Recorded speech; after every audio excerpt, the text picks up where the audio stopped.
Bismillahirrahmanirrahim. Assalamualaikum warahmatullahi wabarakatuh. Selamat pagi kawan-kawan mahasiswa kelas Perdata. Pada kesempatan ini saya akan menjelaskan terkait dengan materi pertemuan ketiga hukum perdata, yaitu pengertian, sumber, dan sistematika hukum perdata. Nah, langsung saja kawan-kawan. Pertama-tama, jadi seperti yang saya bilang kemarin bahwa teman-teman harus memiliki yang namanya BW atau Burgerlijk Wetboek, kitab undang-undang hukum perdata, ya, KUH Perdata. Nah, kalau punya saya ini karangannya Profesor Subekti, ya. Dan ini covernya sebenarnya nggak seperti ini karena keseringan saya pakai sehingga brodol dulu ya waktu masih kuliah 1, makanya saya ganti covernya dengan hardcover ini. Oke. Kemudian nanti atau mungkin minggu depan di pertemuan keempat akan saya ajak teman-teman untuk kuliah live melalui Google Meet seperti itu. Ya, kita langsung masuk ke materinya.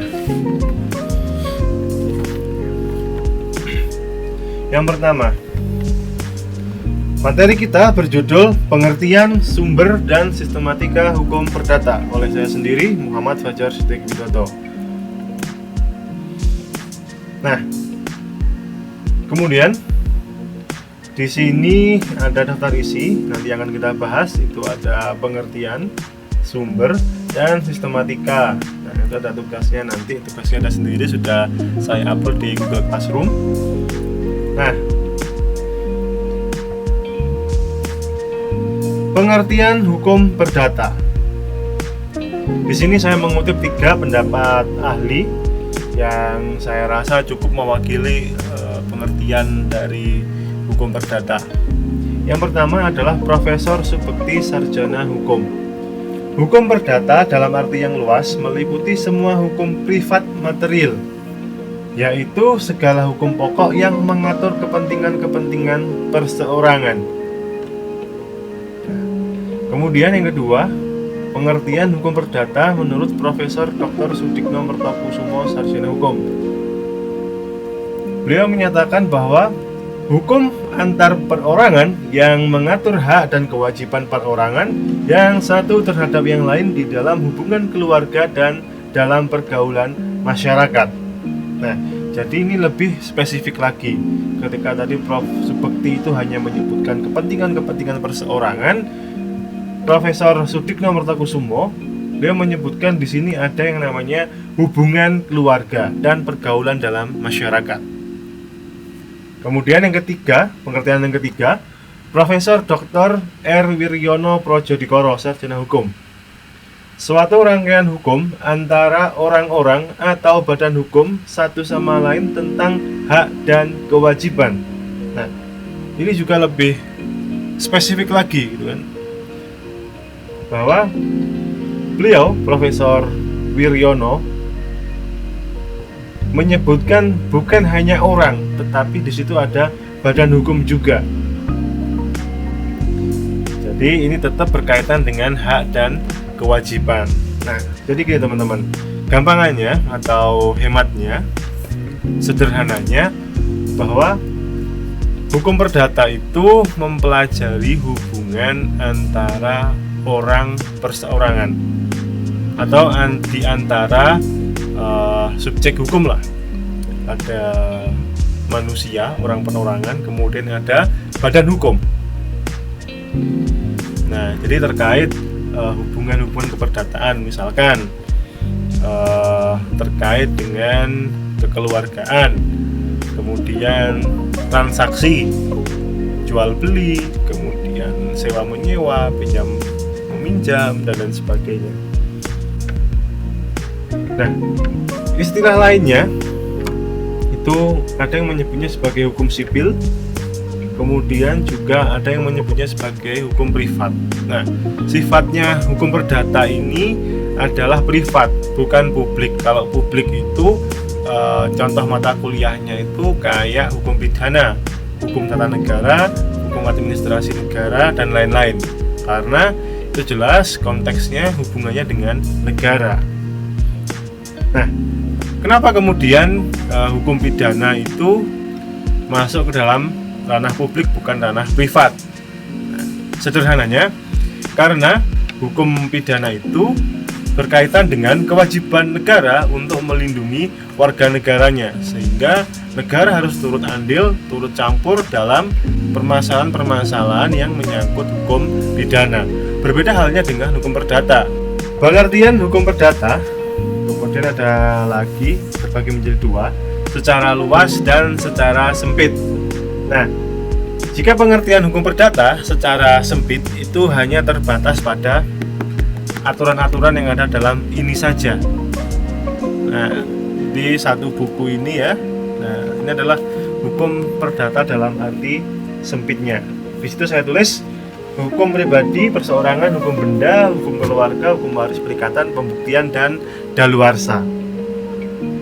Kemudian pengertian hukum perdata dalam artian luas, segala aturan yang terdapat dalam KUH Perdata, Kitab Undang-Undang Hukum Dagang, hukum agraria, hukum adat, hukum Islam, hukum perburuan, hukum jaminan, dan lain-lain. Nah, kawan-kawan, jadi kalau dalam artian luas, hukum perdata itu tidak hanya ini saja, bisa bermacam-macam terkait dengan pertanahan. Yang ada di sini itu tidak berlaku lagi karena sudah ada Undang-Undang Pokok Agraria. Kemudian terkait dengan jaminan. Nah, makanya teman-teman ketika belajar dengan BW ini, teman-teman harus melihat apakah aturan itu masih berlaku atau tidak, seperti itu. Oh ya, hukum adat, kemudian hukum Islam itu juga masuk dalam pengertian hukum perdata dalam artian luas. Materi sumber hukum itu sudah saya jelaskan di dalam video tersendiri yang sudah saya upload sebelumnya. Nanti kalau linknya belum saya upload, teman-teman bisa klik linknya di atas ini, di atas, di atas lah. Di situ saya menjelaskan bahwa sumber hukum itu ya tentu ada sumber hukum formil, ada sumber hukum material.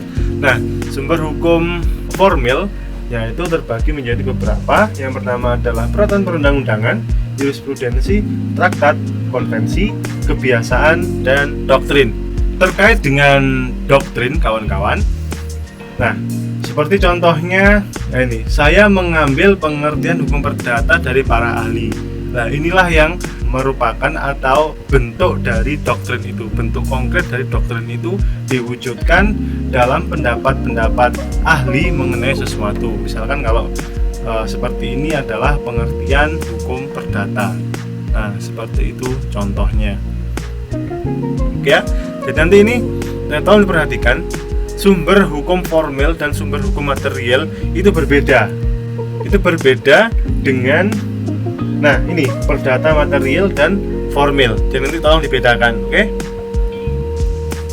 Nah, di sini saya mengambil salah satu pasal, ya, salah satu pasal yang mana